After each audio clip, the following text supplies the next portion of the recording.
আমরা এখন পঞ্চম শ্রেণীর গণিতের অনুসরণী 13 এর কাঠামোবদ্ধ প্রশ্ন 10 নং নিয়ে আলোচনা করব।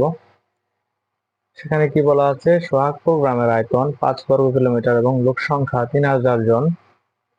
কতে বলা হয়েছে গ্রামটির জনসংখ্যার ঘনত্ব কত?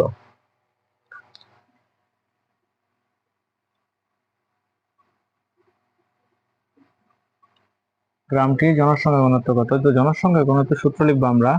আমরা জানি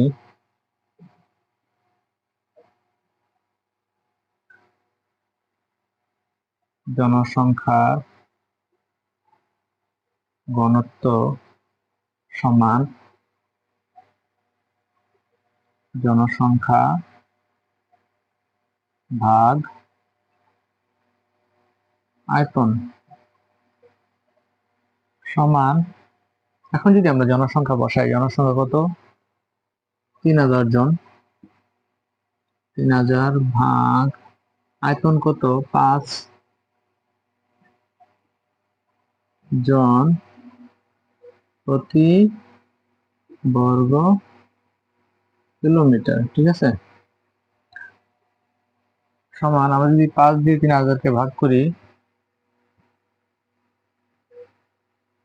5 6 30, দুইটা শূন্য থাকবে এখানে, এই দুইটা শূন্য আমরা এখানে দিয়ে দিব, তাইলে হবে। তাহলে কত হলো? 600 জন প্রতি বর্গ কিলোমিটার। এই হলো আমাদের কয়ের উত্তর। আর এই অঙ্কটা বা এই রাফটা তোমরা একটু সাইডে করবা, ঠিক আছে। হতে বলা হয়েছে 10 বছর পর ওই গ্রামের জনসংখ্যা 2000 জন বাড়লে আমরা লিখবো 10 বছর পর জনসংখ্যা হবে, এমনিতে কত ছিল? 3000, আর বাড়বে 2000 জন, তাহলে সমান 5000 জন।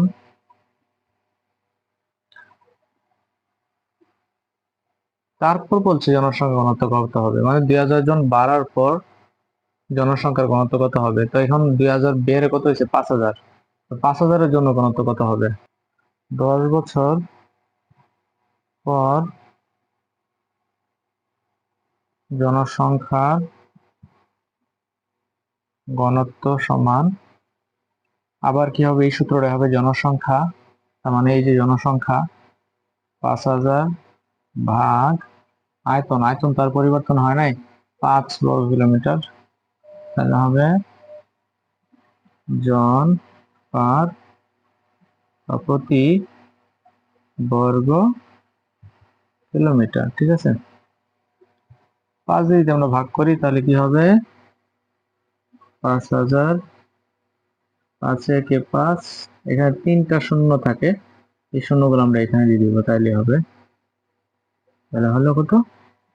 1000 জন বর্গ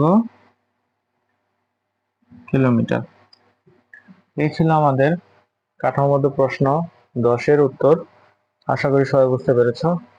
কারো কোনো প্রশ্ন থাকলে সেটা অবশ্যই কমেন্টে জানাবে। ধন্যবাদ সবাইকে।